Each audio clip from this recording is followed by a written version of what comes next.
नमस्कार. श्रावण महिन्यातील प्रत्येक शुक्रवारी जीवितीची पूजा केली जाते आणि याला श्रावणी शुक्रवार असेही म्हणतात. यावर्षी पहिला श्रावणी शुक्रवार हा 25 जुलै 2025 रोजी आलेला आहे. या पूजेमध्ये जीविती देवीची पूजा केली जाते, जी की पार्वती देवीचे रूप मानले जाते.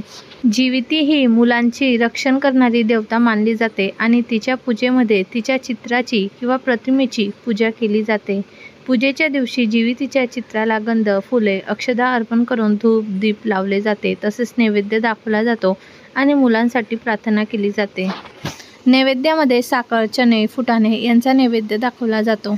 जीवितीची पूजा करून झाल्यावर मुलांना पाटावर बसवून त्यांचे औक्षण करतात. तसेच पूजेमध्ये दुर्वा, फुले, आघाड्याची पाने असणे आवश्यक असते. या पूजेचा मुख्य उद्देश मुला-मुलींचे आरोग्य चांगले राहावे, ते निरोगी राहावे आणि त्यांना दीर्घायुष्य मिळावे यासाठी असतो.